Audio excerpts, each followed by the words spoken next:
নমস্কার বন্ধুরা, চার গল্পের আড্ডায় আপনাদের স্বাগত। অনেক দিন বাদে আজ আমরা একটু ঘুরতে বেরিয়েছি। কাজের চাপে আর কোথাওই যাতায়াত হয় না। তবে আজকের ঘোরাটা যে শুধুই ঘোরা তা নয়। সকালে আমরা বেরিয়েছিলাম কিছু নিজেদের পার্সোনাল কাজ সারতে। কাজ সেরে ফ্রি হতে হতে বেলা তখন বেশ গড়িয়ে গেছে। তা ভাবলাম দুপুরের খিদেও পেয়েছে সকলের, তা লাঞ্চ আজকে বাইরেই করা যায়। তাই যেমন ভাবা তেমন কাজ, চলে এলাম একটা মলে। মলে তো এসে দেখি প্রচুর ভিড়।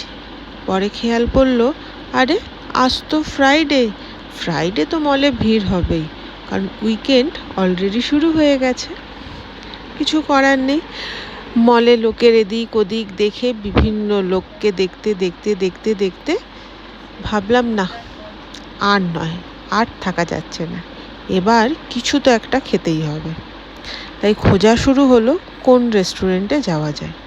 এই মলটা অনেকখানি বড়, কিন্তু প্রত্যেকটা ফ্লোরে এর ফুড কোর্ট আছে, এবং এক একটা ফ্লোরে যে ফুড কোর্টগুলো সেগুলো এক এক রকমের।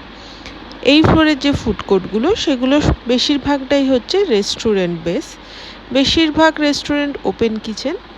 বিভিন্ন রকমের এখানে রেস্টুরেন্ট আছে, যেমন ইন্ডিয়ান আছে, চাইনিজ আছে, ইটালিয়ান আছে, জাপানিজ আছে, রাশিয়ান আছে। তো যেটা যার খুশি, বিভিন্ন স্টেটেরও এখানে রেস্টুরেন্ট আছে, যেমন রাজস্থানী আছে, দিল্লির ফেমাস চাট আছে। তো বিভিন্ন রকমের রেস্টুরেন্ট আছে।